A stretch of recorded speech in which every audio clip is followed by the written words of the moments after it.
একাদশ জাতীয় সংসদে 50টি সংরক্ষিত নারী আসনে আনুপাতিক প্রতিনিধিত্ব পদ্ধতিতে আওয়ামী লীগ 43টি, জাতীয় পার্টি 4টি, জাতীয় ঐক্যফ্রন্ট 2টি এবং স্বতন্ত্র ও অন্যান্য দল 1টি আসন পাবে। 30 ডিসেম্বরের সরাসরি ভোটে অংশ নিতে আওয়ামী লীগ ও বিএনপি নেতৃত্বাধীন জোট থেকে 4 শতাধিক নারী মনোনয়ন চাইলেও শেষ পর্যন্ত মনোনয়ন পাওয়া 34 জনের মধ্যে সংসদ সদস্য হয়েছেন মাত্র 22 জন, যা 300 আসনের মাত্র 7.33%।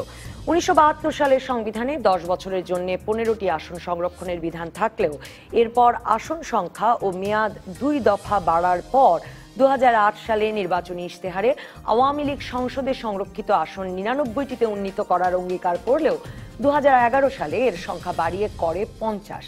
সংরক্ষিত আসনগুলোতে সরাসরি নির্বাচনে নারী সংগঠনগুলোর দাবির মধ্যেই নারী আসন সংরক্ষণের বিধান আরও 25 বছর বহাল রাখতে 2018 সালে সংবিধানের 17ম সংশোধনী আনে আওয়ামী লীগ সরকার। সংরক্ষিত আসনের নারী এমপিরা সংসদে বা এলাকায় সমমর্যাদা পান না এবং ওইসব আসনে রাষ্ট্র পরিচালনায় বা সংসদের কার্যক্রমে অবদান রাখতে পারবে এরকম বিবেচনায় প্রকৃত রাজনীতিবিদ না এনে বরং প্রভাবশালী ও রাজনৈতিক পরিবারের নারীদেরকে নিয়ে আসায় লক্ষ্য পূরণ হচ্ছে না বলে মনে করেন অনেকে। এদিকে আওয়ামী লীগ 2014 সালে তৃতীয় লিঙ্গের মানুষদের রাষ্ট্রীয় স্বীকৃতি দেওয়ার পর এবার একাদশ সংসদের সংরক্ষিত আসনের সদস্য হতে দলটি থেকে মনোনয়ন নিয়েছেন হিজড়া সম্প্রদায়ের 8 জন। আজ বৃহস্পতিবার রাজকাহনের ফোন লাইন খোলা। প্রতিদিনের মতো ফেসবুক আর ইউটিউবে তো আছি।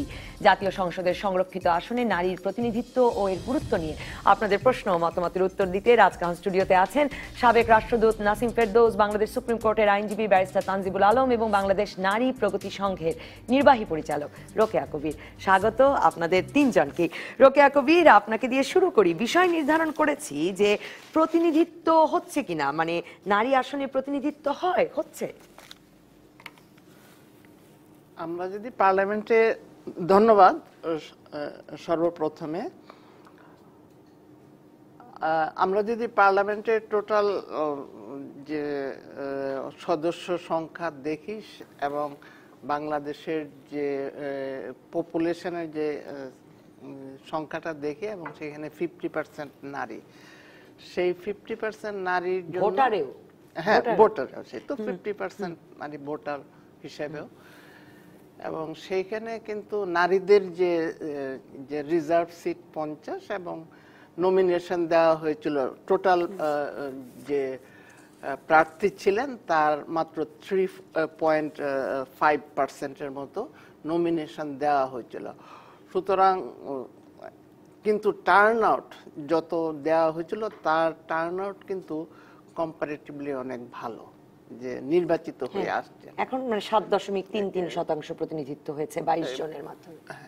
সুতরাং এই যে অবস্থাটা, যে বলা হয় যে মেয়েদেরকে দিলে ওরা নির্বাচিত হয়ে আসতে পারবে না, এটা একটা মিথ আর কি।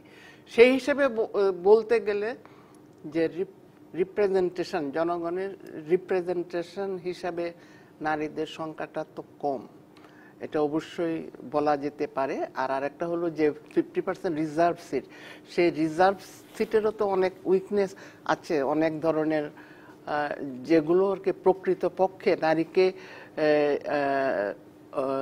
ক্ষমতায়িত করে কিনা এবং এফেক্টিভ রোল তারা প্লে করতে পারে কিনা, এটারও একটা প্রশ্ন। কারণ দল থেকে যেহেতু নমিনেশন দেওয়া হয়, সেহেতু যেটা হচ্ছে যে তারা দায়বদ্ধ দলের প্রতি, তারা দায়বদ্ধ না জনগণের প্রতি দায়বদ্ধ, বা নারী জনগোষ্ঠীর আসলে প্রতিনিধিত্ব করছেন কিনা সেটা। যদিও ধরে নিলাম যে তারা নারী হিসেবে নারীদের বিষয়টা বুঝবেন ভালো এবং একটা কমিটমেন্ট অবশ্যই থাকতে পারে, কারণ নারী আন্দোলনের ফলেই তো তাদের একটা সুযোগ সৃষ্টি হয়েছে পার্লামেন্টে যাওয়ার রিজার্ভ সিটের মাধ্যমে।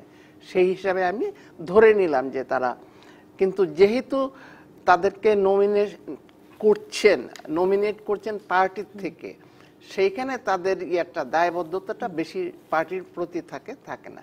এইগুলো হলো একটা বিষয়। আর একটা হলো কনস্টিটিউয়েন্সি, ডিরেক্ট কনস্টিটিউয়েন্সি না থাকার ফলে যে কনস্টিটিউয়েন্সিতে যে জনগণের ভোটে নির্বাচিত হয়ে আসছেন যে যারা, তারা তাদেরকে উপদ্রব মনে করেন, সোজা কথায় উপদ্রব মনে করেন, এবং ওইখানে তাদেরকে যেতেই দেওয়া হয় না।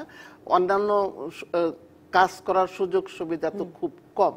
সুতরাং এই সব কিছু মিলে যে তারা যে একটা এফেক্টিভলি কাজ করবেন সেই ধরনের অবস্থাটা থাকা হয় না। আর আরেকটা তো আছে যে প্রশিক্ষণের ব্যাপার আছে, যে রাজনৈতিকভাবে কতটুকু প্রশিক্ষিত এবং পার্টির পক্ষ থেকে তাদেরকে ওই সাপোর্টটা দেওয়া হয় কিনা, এবং পার্লামেন্টে নারীর ইস্যুগুলোকে স্ট্রংলি তোলা কিনা, এই যে বিষয়গুলো, এইগুলো কিন্তু আমাদের একটু ভাবার দরকার আছে আর কি। এছাড়া আমি আপনার কাছে এই বিষয়টা নিয়ে আলোচনা করতেই চাই যে সরাসরি বা মানে এই সংরক্ষিত আসনে যেসব নারীরা নির্বাচিত হন তারাও আসলে কিসের ভিত্তিতে নির্বাচিত হন সেই প্রসঙ্গটা, আর নারীদের কনস্টিটিউয়েন্সি প্রসঙ্গটাতেও আসবো, যে এটা কি আসলে একরকমের শুধু শুধু ভাগ করে দেওয়া হয় নাকি কনস্টিটিউয়েন্সি মিন করেই দেওয়া হয়। কিন্তু ব্যারিস্টার তানজিমুল আলম, আমি আপনার কাছে জানতে চাই যে মানে আপনি মানে এবার নারী আসনের যে সংরক্ষিত নারী আসনের সেখানেও আমরা ব্যাপক আগ্রহ দেখছি। মানে আওয়ামী লীগের বিএনপি তো মানে মনোনয়ন ফর্মও দিচ্ছে না, তারা বোধহয় সিদ্ধান্ত নেয়নি যে তারা আদৌ সেই আসনে মানে সংসদে যোগ দেবে কিনা, তারা বলছে এখনো যোগ দেবে না। কাজে সেটা যদি বাদ দিই, আওয়ামী লীগে 43টি আসনের জন্য 1000-এর বেশি নারী ফর্ম কিনেছেন। আপনার মনে থাকবে যে মূল নির্বাচনের জন্য 300 আসনের জন্য 4000-এর বেশি প্রার্থী আওয়ামী লীগে মনোনয়ন চেয়েছিলেন, আপনিও মনোনয়ন চেয়েছিলেন। আমি জানতে চাই যে এই ব্যাপক আগ্রহ আসলে কি একটা নারীর রাজনীতিতে ব্যাপক সংশ্লিষ্টতার কোনো প্রমাণ বলে ভাববার কারণ আছে কিনা? ধন্যবাদ। একটা জিনিস তো দেখা গেল যে নারী পুরুষ নির্বিশেষে প্রত্যেকেরই আওয়ামী লীগের নমিনেশন পাওয়ার ব্যাপারে ব্যাপক আগ্রহ রয়েছে। এখন সবাই 30শে ডিসেম্বরের নির্বাচনের আগের কথা যদি মনে করেন, বিএনপিরও কিন্তু মানে কয়েক হাজার নমিনেশন ফর্ম কিনেছিল। হ্যাঁ, কিন্তু এখন যেহেতু বিএনপি সে রেস থেকে আউট হয়ে গেছে সেজন্য অতটা রিলেভেন্ট না। তো দেখা যাচ্ছে যে নমিনেশন পেপার যখন পার্টিগুলো বিক্রি করছে ব্যাপক আগ্রহ দেখা যাচ্ছে। আগে কিন্তু এরকম ছিল না, আগে এরকম নমিনেশন পেপার বিক্রিরও খুব একটা রেয়াজ ছিল না। এখন কেন এত ব্যাপক আগ্রহ, সেটার মূল যেখানে আছে সেটা হচ্ছে যে মানুষের জনপ্রতিনিধিত্ব হওয়াটাকে এক ধরনের অ্যাম্বিশন হিসেবে মনে করে, এবং ব্যবসায়ীদের অংশগ্রহণ ব্যাপক হারে বেড়ে গেছে। এবং আমরা একটা মিথ তৈরি করেছি, এটা মিথ বলাটা হয়তো একসময় সঠিক ছিল, এখন আর মিথ না। সেটা হচ্ছে যে সব ব্যবসার মানে সবচেয়ে বড় ব্যবসা, লাভজনক ব্যবসা হচ্ছে এখন রাজনীতি ব্যবসা।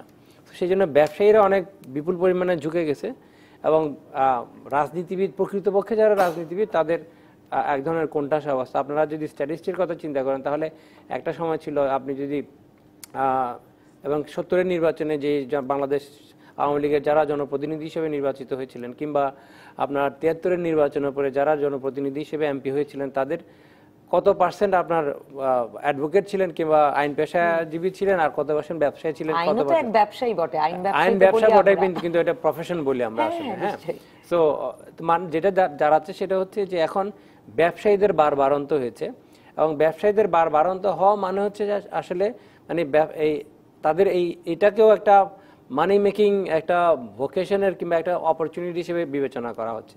তো সেই পার্সপেক্টিভ থেকে আপনার ব্যাপক আগ্রহ ব্যবসায়ীদের মধ্যে বেড়ে গেছে। এখন প্রশ্নটা হচ্ছে যে এই সবাই জানে মাত্র 43টা আসন এখানে আছে, আবার 300 জনের এগেন্সে 3000 হয়েছে, আর 43 জনের এগেন্সে 800 হয়েছে। যদি প্রপোর্শনালি চিন্তা করেন তাহলে কিন্তু ওই রিফ্লেকশনটা পার্সেন্টেজ ঠিকই আছে, একই রকমই আছে। এত ব্যাপক আগ্রহ কেন? এটা তো সবাই জানে যে 43 জনই পাবে, এর বেশি কেউ পাবে না। তারপরে কেন আগ্রহ সেটা হচ্ছে যে এটা হচ্ছে এক ধরনের অ্যাম্বিশনের বহিঃপ্রকাশ হিসেবে সবাই ধরে রাখে, যে আমাকে যদি না চাই তাহলে আমি কিছুই পাবো না। তো আমি যদি চাই, এখন যদি নাও পাই তাহলে ভবিষ্যতে হয়তো পেতে পারি। তালিকায় ঢুকলাম যে কিছু না কিছু আমি এর পরে পাবো। That's right. হ্যাঁ, সো এটা হচ্ছে এক ধরনের দাবিটা জানিয়ে রাখার একটা সুযোগ, এবং এটা ছাড়া আসলে অন্যান্য শুধু পুরুষেরাই এরকম অ্যাম্বিশন করতে, এখন নারীরা করছেন, সেটা কি পজিটিভলি দেখবার সুযোগ আছে? এটা অবশ্যই পজিটিভলি দেখার সুযোগ আছে। সেটা হচ্ছে যে আগে কিন্তু আপনার আওয়ামী লীগের পার্টি হিসেবে যত ধরনের উপদল কিংবা আপনার বিভিন্ন উইং ছিল, তখন নারীদের এত ব্যাপক উপস্থিতি ছিল না। তখন মহিলা আওয়ামী লীগ ছিল, তখনকার যুব মহিলা, এখন এগুলা হচ্ছে আর কি। মানে এখন প্রতিটা সাব গ্রুপের একটা করে উমেন উইংস হচ্ছে। হ্যাঁ, সো এটাতে যেটা হচ্ছে সেটা হচ্ছে যে আগে যে পরিমাণ মহিলা রাজনীতিতে সক্রিয় ছিলেন, এখন যে পার্সেন্টেজ আপনার আছে তার তুলনায় আগের তুলনায় অনেক বেড়ে গেছে। তো স্বাভাবিকভাবে এই এখন এই প্রশ্ন আসতে পারে যে কি কারণে এটা বাড়লো। এটা আমার মনে হয় যে শিক্ষার হার যতই বাড়ছে, ইকোনমিক গ্রোথ যতই হচ্ছে, তখন এই ইকোনমিক এম্পাওয়ারমেন্টের সাথে সাথে আসলে মহিলাদেরও একটা পার্টিসিপেশনারি রোলটা বেড়ে গেছে। আপনি একটা জিনিস চিন্তা করেন, এই যে যখন 1972-তে যখন কনস্টিটিউশন অ্যাডপ্ট করা হয়, তখন ওইটা 15 জনের একটা আসন করা হয়েছিল, তাও সীমিত সময়ের জন্য। আশা করা হয়েছিল আসলে যে যেহেতু তাদের উপস্থিতি নাই পলিটিক্সে, কিন্তু জনসংখ্যার অর্ধেক তারা, তো তাদেরকে রিভার্স ডিসক্রিমিনেশনের স্টাইলে এনকারেজ করার জন্য, পার্টিসিপেশন সিকিউর করার জন্য এটা করা হয়েছিল। এবং প্রত্যেকটাতে ক্ষেত্রে কিন্তু টাইম লিমিট বেঁধে দেওয়া হচ্ছে। তার মানে এটা আসলে একটি স্টপ গ্যাপ সিচুয়েশন ইমপ্রুভ করলে এটা চলে যাওয়া উচিত, এই প্রত্যাশা থেকে সবসময় করে আসছে। তো এইবারও যখন করা হয় তখন কিন্তু সময়সীমা বেঁধে দেওয়া হচ্ছে, নাহলে তো পার্মানেন্ট ফিচার করতে পারতো। তার মানে হচ্ছে যখন আপনি এরকম একটা টাইম লিমিট বেঁধে বিশেষ বিধানটা করছেন, আপনি স্বীকার করছেন যে আসলে নরমাল কনস্টিটিউশনাল ডিসপেনসেশন না। কোটা নির্ধারণের তো বোধহয় আইনি ভিত্তিটাই সেটা। আমি তা নিয়ে আলাপ করবো পরে ব্যারিস্টার তানজিবুল আলম আপনার সাথে, যে সবসময় প্রত্যাশা থাকে এরপর সেটা আসলে আর রাখতে হবে না। আমি নাসিম ফেরদৌস আপনার কাছে জানতে চাই, আমি যতটুকু জানি যে আপনি স্থানীয় পর্যায়ে নারী জনপ্রতিনিধিদের, নারী রাজনীতিবিদদের সাথেও কাজ করেন, যে তাদের ক্ষমতায়নের সুযোগ, তারা কেমন কাজ করতে পারছেন সেগুলো নিয়ে নানা গবেষণার সঙ্গেও আপনি যুক্ত আছেন। আমি আপনার কাছে জানতে চাই যে উপজেলা পর্যায়ে, স্থানীয় সরকার পর্যায়ে থেকে সংসদ, নারীর আসলে এভাবে ক্ষমতায়ন নিশ্চিত হচ্ছে কিনা সংরক্ষিত আসনে? ধন্যবাদ আপনাকে। আমি প্রথমেই বলে নিই যে আমি কিন্তু শুরু করেছিলাম সংসদে নির্বাচিত নারীদের প্রশিক্ষণ দিয়ে। আমার কাজটা শুরু হয়েছিল ওখানেই প্রথম। তো সে বছর ছিল আপনার 40 জন আসন ছিল, 40-45 জনের আসন ছিল, মানে রিজার্ভ সিট। সংরক্ষিত 45 জন ছিল। 2008-এর কথা আমি বলছি, আমি এসেছি দেশে 2008-এ। তো 2008-এ যখন আমি কাজটা শুরু করি তখন তাদেরকে নিয়ে শুরু করা হয়েছিল 4 দিনের একটা ওরিয়েন্টেশন প্রোগ্রাম। অর্থাৎ তারা কিভাবে, যে কথাটা একটু আগে বলেছিলেন যে প্রশিক্ষণের ব্যাপারটা, তারা রাজনীতিতে আছেন কিন্তু তারা সংসদে নেই, সংসদে গেলে তাদের কাছ থেকে অন্যদের এক্সপেকটেশন কি। কিন্তু যেটা হয়েছে যে, আপনার প্রশ্নতে কিন্তু আমি একটু পরেই আসছি, যেটা হয়েছে সেটা হলো যে সংরক্ষিত আসনে কিন্তু সবসময় সিলেকশন, সংরক্ষিত আসনে কিন্তু ইলেকশন হচ্ছে না। যখন ইলেকশন হবে, যদি কখনো ইলেকশন হয়, যেটা নারী সংগঠন, অনেক সংগঠনই চায় যে সংরক্ষিত আসনের মধ্যে ইলেকশন হোক। ইলেকশন হলে তখন আপনি সঠিক প্রতিনিধিত্ব পাবেন, আশা করা যায়। কিন্তু একটু ব্যাকওয়ার্ড চাই, সেই জন্য তার আপনার নিচে থেকে উপরে ওঠার যে ব্যাপারটা, সেটা হলো যে ওরা ওইখানেই স্থিমিত হয়ে আছে, আর এটা হচ্ছে অন্যান্য জায়গা থেকে এনে করা হচ্ছে। কিন্তু তার আগে যেটা বলা উচিত, যে আশা ছিল প্রথম যখন সংসদ কনস্টিটিউশন করা হয়, যে 15 জনকে সংরক্ষিত আসনে বসানো হলো, তারপর অটোমেটিক্যালি তারা বাড়বে।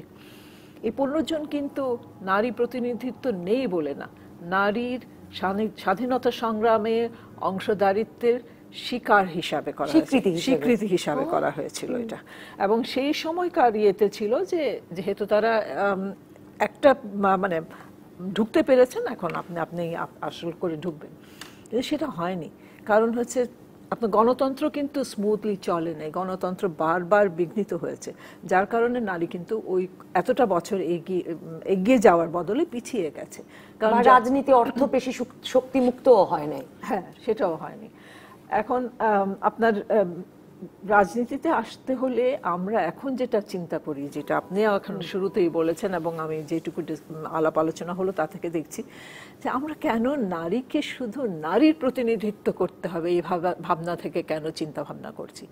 আমার কথা হলো যে নারী যখন যাবে সংসদে, তখন সে নারীর বিষয়ে কথা বলবে না, দেশের যে কোনো বিষয় যেখানে একটা নারীর একটা পার্সপেক্টিভ আছে। আমার চিন্তাধারা আর ওনার চিন্তাধারা যে কোনো একটি বিষয় ভিন্ন হতে পারে। ধরেন একটু আগে আপনার এই যে করের ব্যাপারে আপনারা আলাপ করছিলেন গত সেশনে, এই করের ব্যাপারেও নারী কতখানি রোজগার করে, তার কর কতখানি প্রপোর্শনেট হওয়া উচিত, সেটা কিন্তু সরকার করে না। হ্যাঁ, সরকার কিন্তু ওই যে একটা লিমিটের মধ্যে, ঠিক আছে, এর উপরে এই পর্যন্ত করমুক্ত থাকবে ইত্যাদি ইত্যাদি। তো নারী এখন পরে একটা হ্যাঁ সেটাই আমি বলছি যে ছাড় দেওয়া হয় যেটা মহিলা উদ্যোক্তাদেরও বিভিন্ন ব্যবস্থা রাখা সেটা আছে। হ্যাঁ ওগুলোর ব্যাপারটা অন্য ব্যাপার, সেই জন্য আমি যাবো না ওই এলাকায়, কিন্তু ওখানে অনেক ঘাটতি আছে। বিষয়টা হচ্ছে নারীর প্রতিনিধিত্ব করবে না, নারী দেশে সকল নারীর পার্সপেক্টিভের প্রতিনিধিত্ব। নিশ্চয়ই। আমি একটা বিরতির পরে এসে আপনি বলেছেন যে আপনি প্রথম মানে 2008-এ আপনি সাংসদদের সাথে কাজ করেছেন, কিন্তু প্রশিক্ষণ দিয়ে কি লাভ হয়? আমরা নারী সাংসদদের খুব রিপিটও হতে দেখি না। আমি মানে একবার এক একজনকে পুরস্কার হিসেবে যদি দেওয়া হয় তাহলে আসলে লাভটা কি হয় সেই প্রসঙ্গটা শুনবার। উপজেলায় তো নারীরা নির্বাচন করে আসে, তাতেই কি নারীর কোনো ক্ষমতা নিশ্চিত হয়? সেই প্রসঙ্গেও আলাপ করতে চাই একটা বিরতির পর।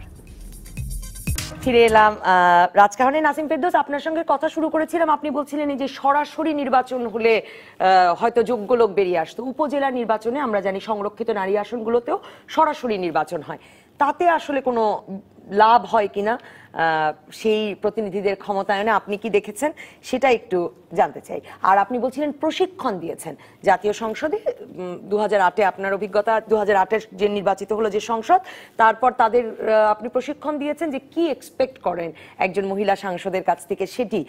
কিন্তু আমি আপনার কাছে জানতে চাই এই প্রশিক্ষণ দিয়ে লাভ কি? কারণ নারী সাংসদরা তো খুব রিপিট হন না, বা নারী সাংসদদেরকে আমরা খুব বেশি সংখ্যা এরপর সরাসরি আসনে আর মনোনয়ন পেতে দেখি না।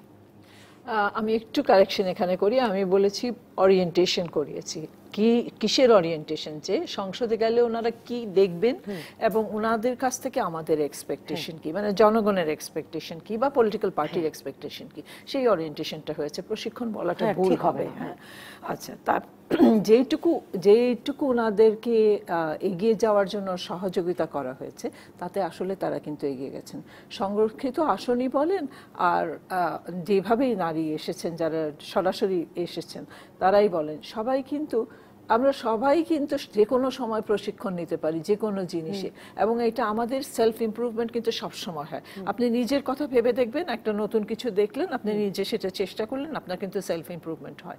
তো সেইভাবে একটা উন্নতি, মানে তাদের চিন্তাধারার উন্নতি বা ক্রিয়েটিভ থিঙ্কিং এর যে জায়গাটা সেটা ক্রিয়েটেড হয়।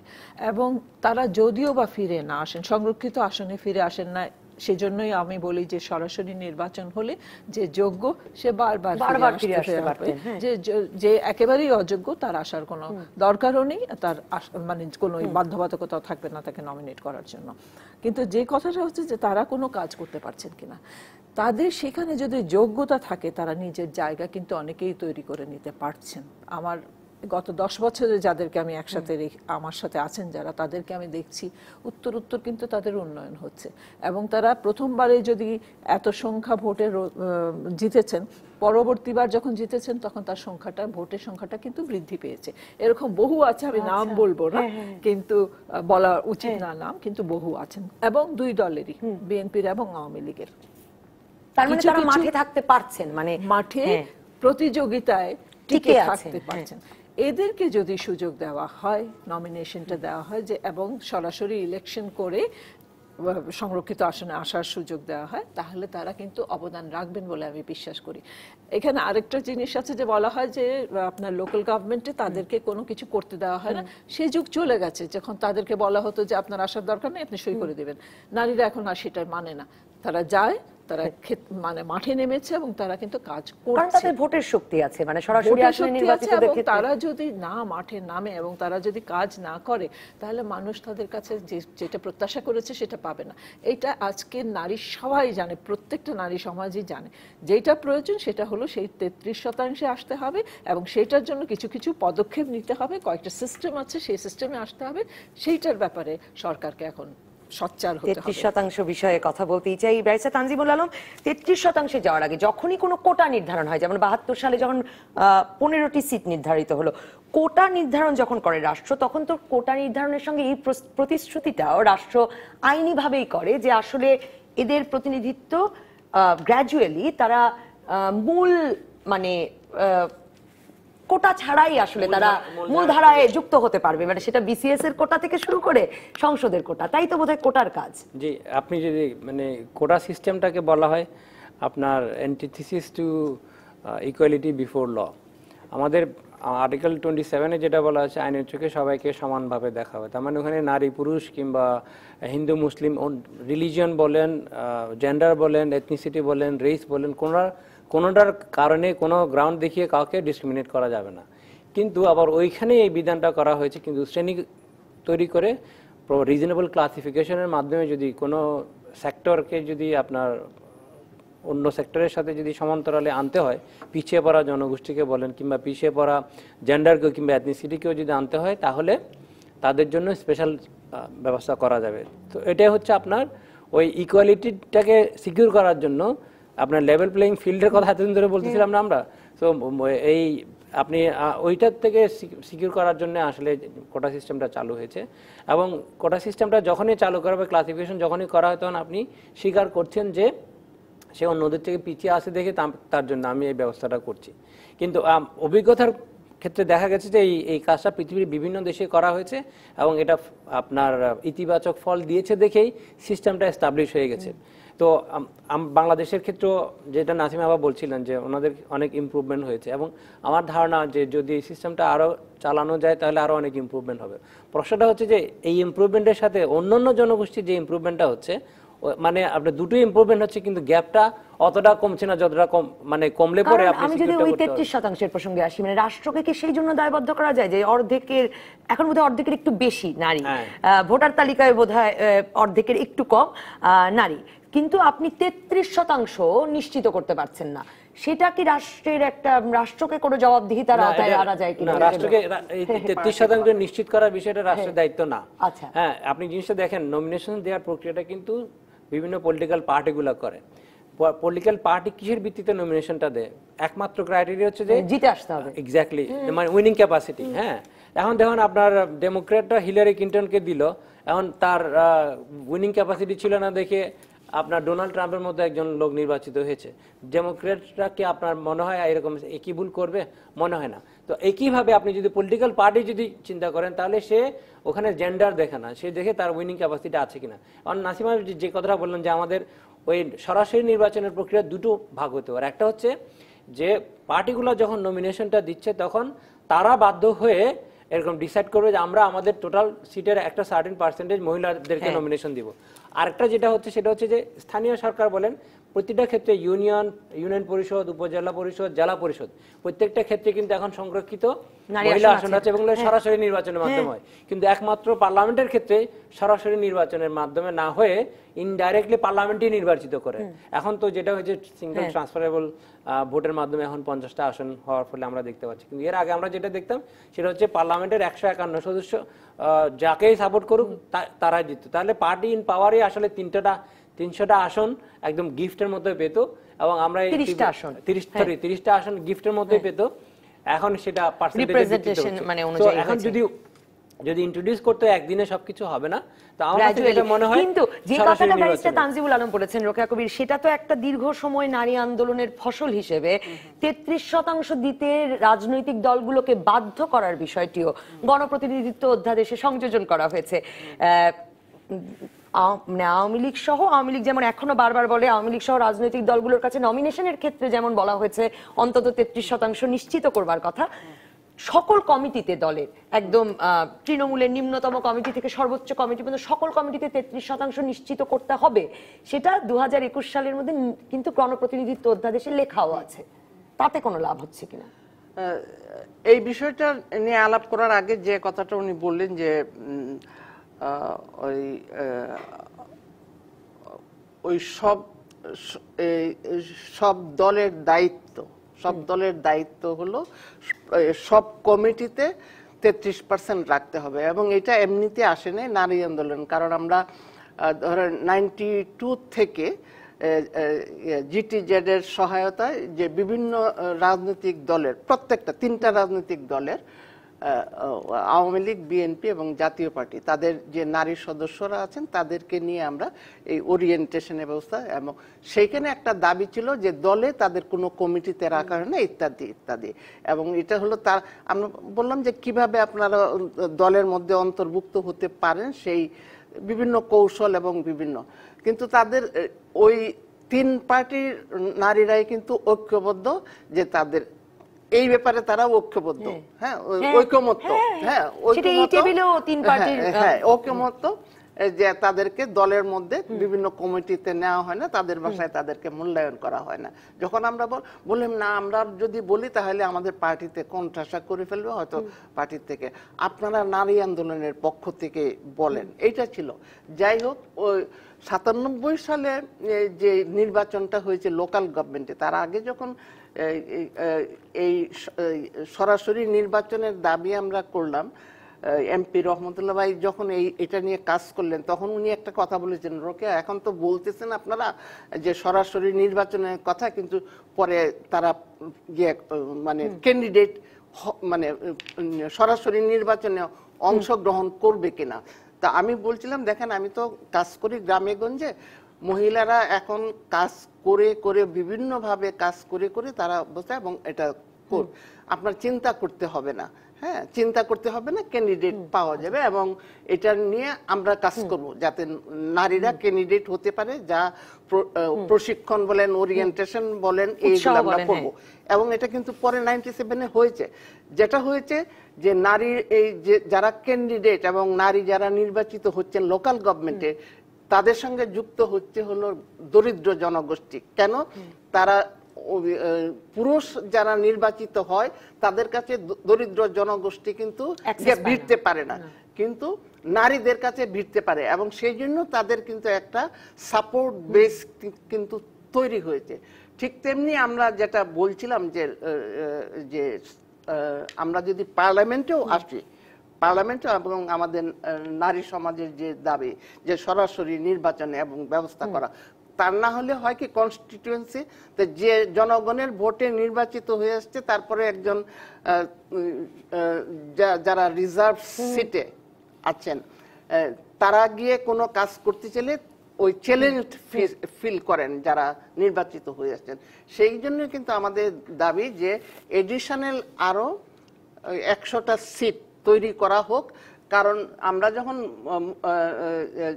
যুদ্ধ করে দেশ স্বাধীন করলাম তখন জনগোষ্ঠী ছিল 7.5 কোটি, এখন কিন্তু অনেক বেশি হয়েছে, হ্যাঁ সেইখানে আমাদের সিট বাড়ানোই যেতে পারে, এবং সেই সিটগুলো যদি বাড়িয়ে 100 সিট বাড়িয়ে সেখানে যদি নারীদের সরাসরি রিজার্ভ সিট নারীদের এবং সরাসরি, তাহলে হবে কি ওই যে আমাকে মূল্যায়ন করে না ইত্যাদি ইত্যাদি বিভিন্ন অভিযোগ নারীকে প্রয়োজন হবে, এটা হলো একটা কথা। আরেকটা কথা হচ্ছে যে আচ্ছা হ্যাঁ শেষ করতে পারেন। হ্যাঁ, আরেকটা বিষয় হচ্ছে যে আমাদের পলিটিক্যাল সিস্টেমটাকে কিন্তু জনগণের কাছে নিয়ে যেতে হবে, যেটা বঙ্গবন্ধু শুরু করেছিলেন, যে জেলা গভর্নর, এবং সেইখানে ডিসেন্ট্রালাইজেশন। কারণ এত জনগোষ্ঠীর দেশ, ভৌগোলিকভাবে ছোট হলেও কিন্তু জনসংখ্যায় অনেক বেশি, এবং আমরা সমস্ত ঢাকা কেন্দ্রিক হয়ে যাচ্ছে। সেইখানে ডিসেন্ট্রালাইজেশন না করা পর্যন্ত কিন্তু অনেক সিস্টেম, পলিটিক্যাল সিস্টেম, পলিটিক্যাল পার্টিগুলোর মধ্যে গণতন্ত্র চর্চা এবং নারীদের অন্তর্ভুক্তিকরণ রাজনীতিতে, সেটা অনেক কিছুই কিন্তু আসবে না। শুধু নারী আসনে নারীদের প্রতিনিধিত্ব হচ্ছে কিনা এই আলোচনা নয়, জনগণের সকল অংশের প্রতিনিধিত্ব সংসদে হচ্ছে কিনা সেই আলোচনাও তো আছে। একটা বিরতিতে যাই, বিরতির পর নাসিম ফেরদৌস আপনার কাছে ফিরবো, 33% নিয়ে আপনার মত জানতে চাইবো একটা বিরতির পর। ফিরে এলাম রাজকাহনে। নাসিম ফেরদৌস, আমাদের আলোচনাও আমরা শেষ করে আনতে চাই। আপনি 33% এই অন্তত সেই পার্টিসিপেশনটা নিশ্চিত করবার কথা বলছিলেন, শুরু করেছিলেন। হ্যাঁ, 33%টা তো এই যে নারী আন্দোলনের কথা রোকেয়া কবির যেটা বললেন, আন্দোলনের মাধ্যমে এটা মানে ইয়ে করা হয়েছে। আরপিও কিন্তু নারী যে জিততে পারে না এই প্রসঙ্গটা আবার এনেছিলেন রাইসা তানজিবুল। আমি আসছি ওটাতে। নারী জিততে পারে না সাথে 33% কোনো সম্পর্ক নেই, এটা প্রথম। দ্বিতীয় হচ্ছে যে 33%তে কথা লেখা আছে যে সব জায়গায় প্রত্যেকটা অঙ্গ প্রত্যঙ্গ যা আছে পার্টিতে সব জায়গায় 33% দিতে হবে। এইটা হচ্ছে সবচেয়ে প্রাথমিক এবং best way of training a woman. তার তো এইটাই প্রশিক্ষণ। এখানে আমিও ধরেন আমি অ্যাসিস্ট্যান্ট সেক্রেটারি হিসেবে শুরু করে সচিব হিসাবে রিটায়ার করেছি। এটা কি আমার 30 বছরের অভিজ্ঞতার আলোকে হয়নি? আমার এটা প্রশিক্ষণ ছিল না?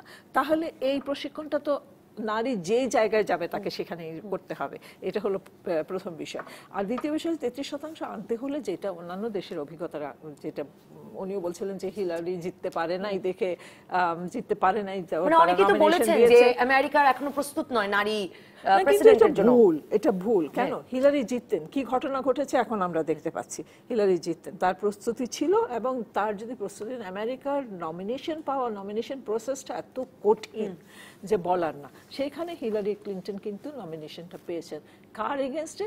জো বাইডেনের এগেনস্টে, না জো বাইডেন না, ইয়ের আগে কি বলে তারই পার্টির যে, যাই হোক, বার্নি স্যান্ডার্সের এগেনস্টে। বার্নি স্যান্ডার্স ওয়াজ এ উইনেবল ক্যান্ডিডেট। হ্যাঁ, তার এগেনস্টে কেন পেয়েছেন? কারণ তারও সেই একই ছিল। 33% আনতে হলে অন্যান্য যেসব জায়গায়, যে এটাকে অন্যান্য জায়গায় অ্যাফার্মেটিভ অ্যাকশন বলে। হ্যাঁ, আমরা এখন সবসময় বলি যে কোটা ইত্যাদি ইত্যাদি। No, this is an affirmative action. আপনি এমন একটা অ্যাকশন নিচ্ছেন যাতে মানে অন্যায়কে ন্যায় পরিণত করা, বেসিক্যালি এটাই হচ্ছে অ্যাফার্মেটিভ অ্যাকশন। আর এবং প্রত্যেকটা মানে ইতিবাচক পদক্ষেপ হিসেবে একটা বাংলা যদি করি, ইতিবাচক পদক্ষেপ। তাই যদি হয় তাহলে এটা সব জায়গায় আছে, ব্ল্যাকদের ক্ষেত্রে আছে, হিসপ্যানিকদের ক্ষেত্রে আছে, ইত্যাদি ইত্যাদি আছে। এইটার জন্য 3টা পদক্ষেপ আমরা 2013-তে 14 ইলেকশন ছিল, তো 13-তে আমরা একটা ডিক্লারেশন, এবং সেই ডিক্লারেশনে আপনি যেটা বলেছেন যে অ্যাক্রস দ্য বোর্ড সব পলিটিক্যাল পার্টির নারীদেরকে আমরা ট্রেনিং দিই, প্রশিক্ষণ দেয়, আমাদের একাডেমিতে তারা কাজ করেন। সেখানে তারা একটা ডিক্লারেশন করেছেন, তারা একত্রিত হয়ে সেখানে তারা 3টা সিস্টেম বলেছেন, যেটা ইন্টারন্যাশনালি বেসড। মানে একটা হলো যে আপনি রোটেশন ফর্মুলা, সেটা হলো অনেক দেশে আছে। সেটা হলো আপনার ধরেন 300 সিট আছে না, 300 সিট আছে, আপনি এই বছর 1 নম্বর সিট দিলেন নারীকে, 4 নম্বর সিট দিলেন নারীকে, 8 নম্বর, কনস্টিটিউশন তো নাম্বার করা, এইভাবে আপনি দিলেন এই বছর। নেক্সট 5 বছরের যখন ইলেকশন হবে এই জিনিসটাই রোটেট করবে, যাতে 1 নম্বর সিটে সবসময় নারী ক্যান্ডিডেট হবে না, তখন 2 নম্বর। এটা 1 ফর্মুলা। অস্ট্রেলিয়াতে আছে 40-40-20। খুবই দ্বিতীয় প্রস্তাব কি আমাদের নারীদের? 40-40-20, নারীর 40 সিট রিজার্ভড, পুরুষের জন্য 40 সিট রিজার্ভড, আর 20% হলো নারী পুরুষ যে জিততে পারে, তো যে সংখ্যাগরিষ্ঠ হবে হবে। আর থার্ড যেটা হলো, সেটা হলো যে proportional representation based on the population.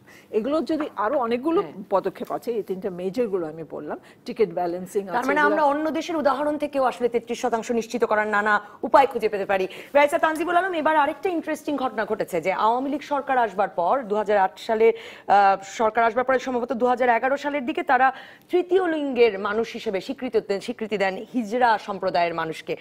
এবার 8 জন সেই কমিউনিটির মানুষ নমিনেশন কিনেছেন এই নারী আসনে, সংরক্ষিত আসনের জন্য। সেটা কি আসলে আইনি ভাবে হয় কিনা? আমি দেখছিলাম সিটি কর্পোরেশন নির্বাচন, উপজেলা নির্বাচনে সংরক্ষিত নারী আসনে অনেকে করেছেন যারা নিজেদের নারী ভাবেন, যাদের আবার ভোটার তালিকায় যেহেতু তৃতীয় লিঙ্গ লেখা নাই, যারা ভোটার তালিকায় আবার নারী। ধন্যবাদ। এখন একটা জিনিস যেটা হচ্ছে সাংবিধানিক দিক থেকে যদি আপনি বিচার করেন, এই সংরক্ষিত আসন যেগুলো সেগুলো শুধুমাত্র নারীদের জন্য করা হয়েছে, এবং সংবিধান এক্ষেত্রে তৃতীয় লিঙ্গের কোনো স্বীকৃতি দেয়নি, যদিও আইনের মাধ্যমে এখন তৃতীয় লিঙ্গের স্বীকৃতির কথাটা বলা হচ্ছে। তখন প্রশ্নটা আসতে পারে, তাহলে এই যে নারী আসনে, সংরক্ষিত আসনে আপনার তৃতীয় লিঙ্গের যারা দাবিদার, তারা আপনার নমিনেশন চাইতে পারবেন, কিংবা কোনো পার্টি যদি তাদেরকে নমিনেট করে তাহলে পার্লামেন্ট তাদেরকে ইলেক্টেড করে নিয়ে আসবে কিনা। তো এখানে যেহেতু তৃতীয় লিঙ্গের জন্য আলাদা কোনো বিধান নেই, সাংবিধানিকভাবে তিনি এটা হবেন কি হবে না সেটা ডিপেন্ড করবে ওই তৃতীয় লিঙ্গের ওই ব্যক্তি নিজেকে কিভাবে ডিফাইন করেন সেটার উপরে। আমাদের নিজেকে নারী হিসেবে দেখতে চান না পুরুষ হিসেবে দেখতে চান, দ্যাটস রাইট। উনি যদি মনে করেন যে আমি তৃতীয় লিঙ্গের হলো, আমি নারী হিসেবে নিজেকে আসলে মনে করি, তাহলে তিনি কিন্তু এলিজিবল হবেন। এবং তার ক্ষেত্রে তাহলে কি, যেহেতু তার এটা matter of choice for her কিংবা ফর হিম, তাহলে সে ওই চয়েসটা যখনই করলো তখন কিন্তু সে ক্যাটাগরির মধ্যে পড়ে গেল। কিন্তু সংবিধানে যেহেতু থার্ড ক্যাটাগরি নাই, সেজন্য আপনার যদি এই কন্ডিশন ফুলফিল না করে তাহলে আপনি ওইদিকে আসতে পারবে না। তো আমার কাছে যেটা মনে হয় সেটা হচ্ছে যে যারা এবার হিজড়া সম্প্রদায়ের যারা আওয়ামী লীগের থেকে নমিনেশন নিয়েছেন, তারা নিজেদেরকে নারী বলে গণ্য করেন দেখেই এই নমিনেশনটুকু নিয়েছেন, সুতরাং তারা ওইটার জন্য এলিজিবল হতে পারবেন। একটা জিনিস যেটা মোর ইন্টারেস্টিং, আমরা আলোচনা করছিলাম যে না সংরক্ষিত আসনে না করে যদি সরাসরি ভোটের মাধ্যমে আমরা যদি করতে চাই, তাহলে রিফর্মের প্রশ্নটা যদি আসে, তাহলে কিন্তু কনস্টিটিউশনাল রিফর্মে অনেকগুলো হতে পারে। যেমন ধরেন আবার একটা কথা বললেন যে 1/3 আসন আমরা রেখে দিলাম, চুজ করলাম যেখানে উভয় পার্টি আপনার নারীদেরকে আপনার নমিনেশন দিবে, বাট এটাও হতে পারে। অথবা অন্যান্য ক্ষেত্রে আমরা এখন যেটা দেখতে পাচ্ছি সেটা হচ্ছে যে নারীদের ক্ষেত্রে আপনার যদি একটা পার্টিকুলার পোস্ট থাকে, যেমন ধরেন সংরক্ষিত আসনে সরাসরি নির্বাচিত হচ্ছে, একইভাবে আপনার পার্লামেন্টেরও সংরক্ষিত আসন হতে পারে, এটা 50টা না হয় আরো বেশি হতে পারে, এবং কয়েকটা আওয়ামী লীগ 2008-এ বলেছিল যে সেটাকে মানে 33% করবে, 99টিতে তার মানে হয় না, মানে 300 আসন, মানে ওইটার জন্য যে পলিটিক্যাল উইলটা দরকার আমরা সেটা দেখতে পাচ্ছি না। আপনারা যেটা বলছেন 33% নারী প্রতিনিধিত্বের কথা যদি দেখেন, মূল পলিটিক্যাল পার্টিগুলার দুজনেই কিন্তু আপনার নারী হচ্ছেন সভাপতি, ওনারা কিন্তু নিজের পক্ষ থেকে এই সিদ্ধান্তটা কখনো নেন না যে আমরা আমাদের প্রতিটা স্তরে 33% নারী প্রতিনিধি রাখবো। আওয়ামী লীগ আর বিএনপির অবস্থা ভালো, আওয়ামী লীগের অবস্থা প্রায় 15%-এর কাছাকাছি, আওয়ামী লীগ বলছি বোধহয় যে 2021-এর মধ্যে 20%-এ যাবে, আর বিএনপি 13%। আর বামপন্থী দলগুলোর অবস্থা খুব খারাপ। আমি রোকেয়া কবির আপনার কাছে যেটা জানতে চাই সেটা হচ্ছে গিয়ে যে কিন্তু কনস্টিটিউয়েন্সি তো নারীর হচ্ছে না, তাহলে মানে ওই যে নাসিম ফেরদৌস যেটা বললেন যে এইবার 1 নম্বর আসনে নারী দেব, পরের বার 4 নম্বরে দেব, তাহলে নারীর কনস্টিটিউয়েন্সি কি করে হবে? এই বিষয়গুলো নিয়ে অনেকদিন যাবত আলোচনা হচ্ছে, এবং নারী আন্দোলনে আমরা সবাই যেটা মোটামুটি ভাবে একটা ঐকমত্য আছে যে এটা একদম ফাইনাল যে এটাই হতে হবে তা না, যে এখন যে 300 আসন আছে, যেহেতু জনসংখ্যাও বেড়েছে ইত্যাদি এবং ভোটার সংখ্যাও অনেক বেশি, সেই কারণে এইগুলোকে রিকনস্ট্রাক্ট করা এবং কনস্টিটিউয়েন্সি ভেঙে 300-র মধ্যে 350 বা 400 করা, এটা ভাগ করে কিছু কনস্টিটিউয়েন্সি নারীর জন্য করে দেওয়া, নারীর জন্য এটা, এবং তাহলে নারী আসনে যে কনস্টিটিউয়েন্সি দেওয়া হচ্ছে তার ভাগ কিন্তু আবার অনেক সময় তারা পাচ্ছে না। হ্যাঁ, সুতরাং নারীর জন্য করে দেওয়া এবং সেটা এইভাবে করা যে ওই আশেপাশের জেলার থেকে মানে মাঝখানে করা, যাতে ওই প্রত্যেকটা জেলার থেকে যে কোনো নারী ওই আসনে সে কম্পিট করতে পারবে। এটা হলো একটা প্রপোজিশন, এটা নিয়ে আরো আলোচনা হতে পারে। এটা হলো একটা প্রপোজিশন। আমাকে শেষ করতেই হবে। আর একটা হলো যে আমরা যে প্রপোর্শনের যেটা, আরেকটা যেটা হলো কোটার ব্যাপারে যেটা বলা হয়, আমরা পজিটিভ ডিসক্রিমিনেশন বলি বা যাই বলি, যেটা হচ্ছে যে বৈষম্য দূর করতে হবে, এবং সিডোতে যে আছে বৈষম্য দূর করা সারা পৃথিবীব্যাপী নারীর ভিতরে ব্যাপক বৈষম্য, ওই বৈষম্য দূর করার জন্য যে অ্যাফার্মেটিভ অ্যাকশন বা পজিটিভ ডিসক্রিমিনেশন যেটাই বলে, সম্পদ থেকে সংসদ সবখানে আসলে সমান প্রতিনিধিত্ব নিশ্চিত করতে হবে। অসংখ্য ধন্যবাদ রোকেয়া কবির, ধন্যবাদ ব্যারিস্টার তানজিবুল আলম, ধন্যবাদ নাসিম ফেরদৌস, ধন্যবাদ দর্শক। আপাতত বিদায় রাজকাহন থেকে।